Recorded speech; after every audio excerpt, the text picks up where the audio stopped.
One thing I wanted to talk about today was specifically is my wife who passed away from alcohol use disorder a little over 4 years ago. And for those of you who follow me, you kind of know my story, but so much of the videos I've made really talk about the craziness that she did as an alcoholic, driving through the front of our house a couple times, and just a lot of the crazy things that she did, on vacation or on our day-to-day life. And I talk about those crazy things really so that other families and alcoholics can identify with her story, maybe learn from it and grow from it.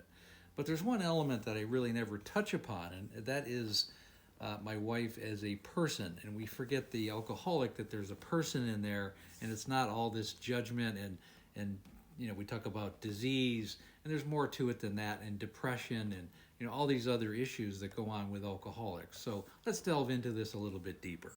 And first and foremost, I know a lot of people who follow me would appreciate me saying this, but my wife was actually a very nice person. She's a very kind person, very empathetic. I mean, she used to walk around our house, and I've mentioned this before. She always had to have dogs and cats, and she always had 2 dogs and 3 cats at least. She used to get up and they would follow her around. Just the energy, she was a very positive force. She was full of self-esteem. She had a lot of charisma. When I first met her, she was a salesperson. We were insurance agents. She was the top agent, one of the top agents in the office. She was very bubbly, very outgoing. People were very comfortable around her. She was a very kind person. I think that comes through when you're a salesperson, when you genuinely care about people. That's what she was as a person. And unfortunately, and I know a lot of families go through this, that can all be taken away with alcohol. And unfortunately, that can deteriorate the person's personality, their life, their energy, and it will exemplify things that they may not be or not, or they're not a part of their personality. Unfortunately, alcohol will change all of that. And really, the reason why I touch upon this today is because so often we get wrapped up in all the drama and the angst and the disappointment and the depression that goes along with alcoholism, and the emotion and the drama and the toxicity that's attached to alcoholism and how it affects the family. And sometimes we forget that the original person that was inside that person, because they no longer exist to some extent.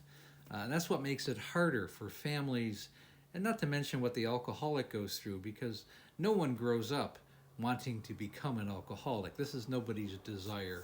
And we have to realize that this is not somebody that's anyone consciously decides to wake up one day and say, I want to overdrink and ruin my life and ruin everybody's life around me. It's not a conscious decision. Understanding that this is the disease side of it, and no one seeks this kind of a life. Remember the person that's inside there. Don't forget that person, and grow from the experience. I hope that makes sense for those people who are going through this type of an issue. And again, thanks for listening.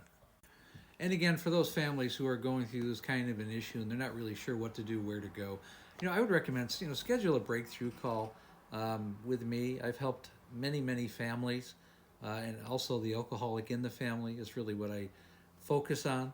Again, please like, share, and comment. We also have a Facebook group called Amanda, A Cautionary Tale of Alcoholism, which has become a very good support group, and we talk about alcoholic issues and everything attached to it. And again, thanks for listening.